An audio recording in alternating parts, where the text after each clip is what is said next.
তোমাদের সবার তো এখানে গ্র্যাজুয়েশন কমপ্লিট, রাইট? তো কারা কারা লাইফে চাকরি করতে চাও হাত তুলো। বাহ, অলমোস্ট সবাই হাত তুলেছে, শুধুমাত্র তুমি আর তোমরা তিনজন বাদে, রাইট? ওকে, হাত নামাতে পারো। তোমরা তিনজন চাকরি না করে কি করতে চাও? বিজনেস। বিজনেস, ওকে। তাহলে বাকিদেরকে একটা সাজেশন দেই, আমরা আজকেই তোমাদের সিভি গুলো এই তিনজনকে দিয়ে রাখবে,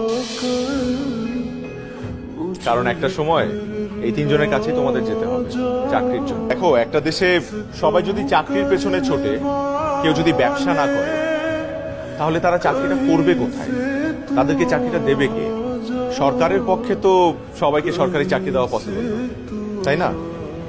এখন একটা দেশের ইকোনমি বা তার জিডিপি পুরোপুরি নির্ভর করে তার দেশের উৎপাদন ও ব্যবসার উপর।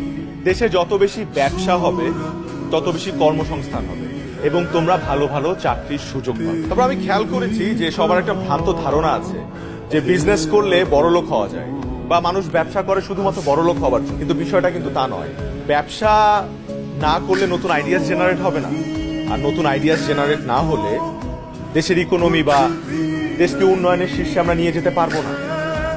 তো এই কারণে বলছি যে সবাই চাকরি করো না, মাথা থেকে ভূত ছেড়ে ফেলো, উদ্যোক্তা হও, বি অ্যান এন্টারপ্রেনার। সেখানে দেখবে যে তোমার সম্ভাবনা সীমাহীন। আমি সরি, আমি মনে হয় আবারও সেই বোরিং বক্তৃতা দেওয়া শুরু করে দিয়েছি।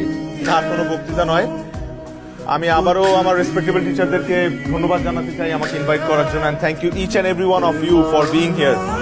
আরে ফিউচার এন্টারপ্রেনার্স, কি অবস্থা? স্যার কিছু বলতে চাই। হ্যাঁ, বলো না। আচ্ছা দাঁড়াও, তোমরা কি আবার আমার বোরিং স্পিচ শুনে বিজনেস থেকে চাকরিতে ডাইভার্ট হয়ে গেলে নাকি? না না স্যার, আমরা আসলে আপনার সাকসেসের গল্পটা শুনতে চাই। এই পর্যায়ে পৌঁছানোর পেছনে আপনার স্ট্রাগলের গল্পটা আমরা একটু জানতে চাই। আমার গল্প?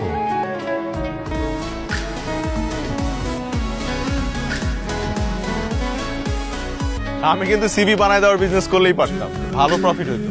তোমার মাথায় খালি বিজনেসের চিন্তা কেন? তুমি নিজে চাকরির জন্য ট্রাই করলে কি হয়? আমি চাকরির জন্য কেন ট্রাই করব? আমি তো চাকরিই করব না।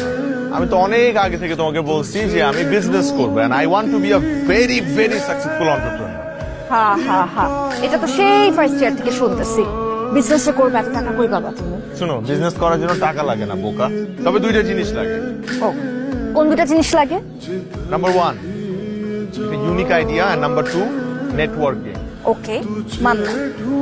তা তুমি কি তোমার সেই ইউনিক আইডিয়া খুঁজে পাইছো নাকি এখনো খুঁজতেছো? খোঁজাখুঁজি চলছে, পেয়ে যাবো very soon, I promise.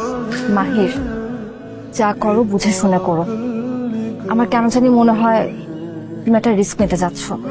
Don't worry, আমি বাড়ি থেকে ফিরেই একটা বিজনেস শুরু করব। ও, তোমাকে তো বলি নাই, আমি একটু বাবা মার সাথে দেখা করতে যাচ্ছি, চলে আসবো। ক্যাম্পাসটা অনেক মিস করবো। আর আমাকে? তুমি তো আছোই লাইফে।